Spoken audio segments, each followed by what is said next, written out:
Je n'ai rien à cacher. En fait, si.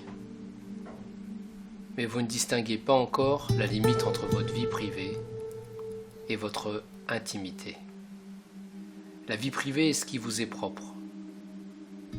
Comme vous êtes honnête, vous n'avez pas peur de rendre publiques des informations qui vous concernent. Vous n'avez rien à cacher. Je suis David le Neveu. On peut comparer la vie privée à un territoire libre d'accès à tous. Pourquoi pas? À la différence, l'intimité est une zone particulière de ce territoire. C'est une délimitation volontaire qui rend hommage à qui vous êtes et dans lequel vous pouvez affirmer ce que vous êtes à l'abri des regards. Non par cachotterie, mais par dignité humaine, tout simplement. Cet endroit est le gardien de votre liberté. L'intimité est ce qui vous rend unique au monde. Il est à la fois le moment de votre parade amoureuse ou bien celui d'une confidence rare, donc précieuse pour le cœur.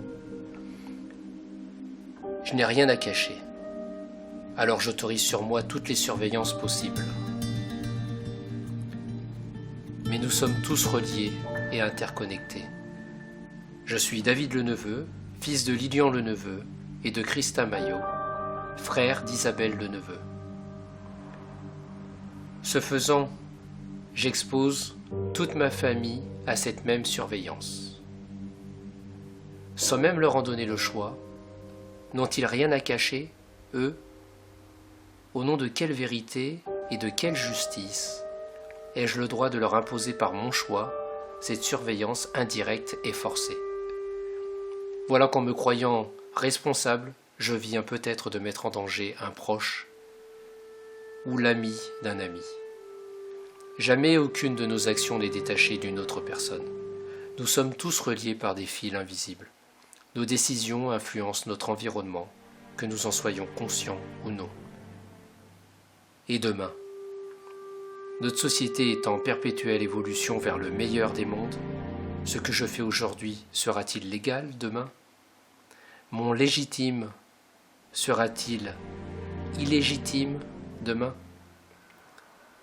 Je n'ai rien à cacher, surtout parce que cela permet de renforcer la sécurité nationale, face au terrorisme par exemple.